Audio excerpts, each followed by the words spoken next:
Salam sejahtera Malaysia. Denyut nadi bergema-gema sakit telinga di channel ini. Ramai orang suka, ramai orang tak suka. Seorang tak suka, 10 suka. 10 tak suka, 10 suka, 100 tak suka. Tak apalah, biasalah kan begitu. Okey, channel ini sekali lagi tuan-tuan dan puan-puan, tak pernah menyebelahi sesiapa. Cuma kita mau tonjolkan kebenaran. Kita mau suara rakyat kedengaran. Salah tetap salah. Tak ada malaikat di dunia ini yang digelar manusia. Tiada. Jadi tuan-tuan dan puan-puan, walaupun berjasa tinggi manapun, kalau salah tetap salah. Salah kecil-kecil ramai orang boleh tutup mata. Tapi kalau salah berpuluh bilion, mana ada orang tutup mata? Siapa nak tutup mata? Kawan-kawan, kalau pinjam setakat 1-2 ringgit, kita boleh diam. Kawan-kawan, kalau hutang setakat 20-30 ringgit, kita boleh tutup mata. Tapi kalau dia pinjam sampai 30 ribu, 100 ribu, apalagi kalau bilion dan menyusahkan orang lain, siapa nak tutup mata? Inilah yang terjadi kepada Najib Razak. Malaysia pada ketika ini terpaksa menanggung akibat daripada perbuatan Najib Razak semasa dia menjadi Perdana Menteri Malaysia dan Menteri Keuangan. Apabila satu berita diterbitkan daripada Malaysia Kini, diterbitkan kemarin tuan-tuan dan puan-puan. Ini diterbitkan kemarin, dan ini satu reality, bukan fantasi. Allahyarham Tan Sri P. Ramlee kata, ini betul-betul, ini bukan cubaan. Ini betul-betul, bukan mambang tanah, mambang laut, mambang kereta api, mambang kereta terbang apa, bukan. Tak ada mambang-mambang. Yang ini kenyataan dan realiti. Malaysia masih berhutang sebanyak 13.3 bilion yang dimeterai oleh Najib Razak. 15 Jun 2022 di malaysiakini.com. Kamu boleh masuk. Sebab ramai orang kata aku buat cerita. Tak, aku tak buat cerita. Aku baca berita untuk kamu. Tapi biasalah, kalau dah memang pekak, tak pandai faham, memang tak faham juga. Kalau memang dah terbuta dengan hutang budi, jangan hutang bodi dah lah, hutang budi.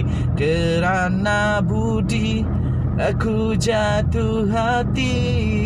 Wah, itulah lagu dia dulu kan. Kerana hutang budi, salah tetap betul. Tapi inilah yang terjadi. Kerana perbuatan itu, Malaysia masih berhutang 13.3 bilion. Mahkamah Tinggi Kuala Lumpur, cik, makcik, pakcik, abang-abang, adik-adik, sekali lagi, cik nak beritahu ni, cik nak bagi tahu bahawa benda ni bukan disembang dekat kedai kopi, no. Hak ni dihabak ke Mahkamah Tinggi Kuala Lumpur. Pada hari ini diberitahu bahawa Malaysia masih berhutang 3 bilion US dollar atau 13.3 bilion hasil usaha sama joint venture antara 1MDB dan Abar Investment. Najib kata 1 sen pun tak ada. Apa pula 1 sen pun tak ada. Ini kena jawab lah ni. Ini 1 sen kah 13 bilion? Kalau 1 sen, cik, 1 sen dekat tabung saya pun ada lebih daripada 2 ringgit kot. Boleh bayar. Hak ni 13 bilion, cik. Bukan sikit ni. 13 bilion ni, cik, kalau dibuat bagi majukan negara, ya ampun, berapa maju negara Malaysia lah ni. Tapi kerana berhutang, nak buat apa? Kita ada duit 13 bilion, tapi boleh tengok je lah, sebab duit tu hutang, perlu dibayar. Harap-harap dah termasuk interest. Kalau belum termasuk interest, nak mampu.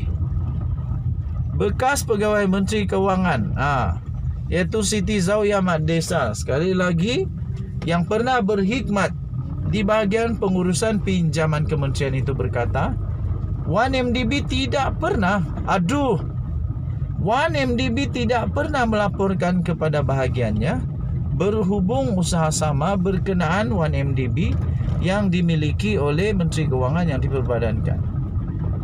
Waduh, tak pernah dilapor. Ini memang pelik. Semasa perbicaraan kes rasuah yang membabitkan bekas Perdana Menteri Malaysia iaitu Datuk Seri Najib Tun Razak yang membabitkan rasuah sebanyak 2.28 bilion ringgit Malaysia, yang membabitkan bekas Perdana Menteri dan Menteri Kewangan iaitu Najib Razak. Saksi pendakwaan ke-23 itu mendakwa bahawa firma pelaburan negara tersebut cenderung untuk berurusan secara langsung dengan tertuduh dan membukannya melalui bahagiannya. Mungkin, kenapa buat macam tu? Adakah kemungkinan? Ini pun soalan perlu dijawab.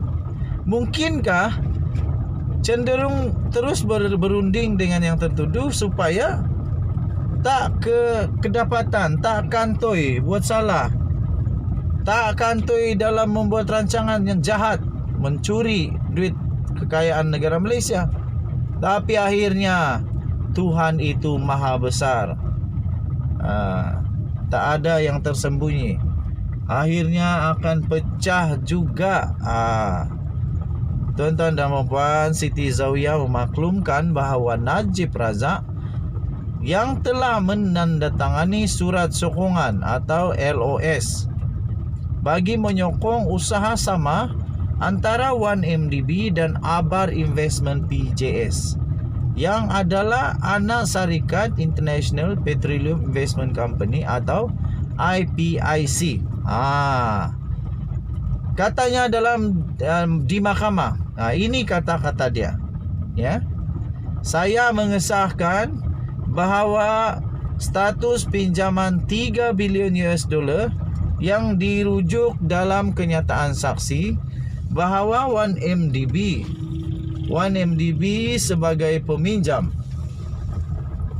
sebanyak 3 bilion US dollar telah gagal membayar balik pinjaman itu mengikut terma yang ditetapkan. Perkara ini menyebabkan kerajaan hari ini terpaksa membayar balik hutang 1MDB berdasarkan LOS yang dikeluarkan kerajaan yang ditandatangani oleh Menteri Kewangan Datuk Seri Najib Tun Razak pada tahun 2013 yang lalu. Katanya lagi, selepas surat sokongan kepada 1MDB dikeluarkan pada 2013, Menteri Kewangan itu tidak lagi mengeluarkan sebarang jaminan kepada 1MDB, kata Siti Zawiya hari ini. Tuan-tuan dan puan-puan yang dihormati sekalian, itulah yang terjadi. Najib pernah kata 1 sen pun tak pakai duit rakyat, tak ada kerugian untuk rakyat. Sekarang nak kena jawablah. Apabila orang dalam sendiri yang mengaku bahawa memang kerajaan rugi kerana 1MDB disahkan telah gagal mengikuti syarat dan terma yang telah ditetapkan. Denyut nadi suara rakyat bergema di channel ini. Habislah Najib nak kena jawab. Jawab kau Najib. Kita dah sampai. Bye bye Malaysia.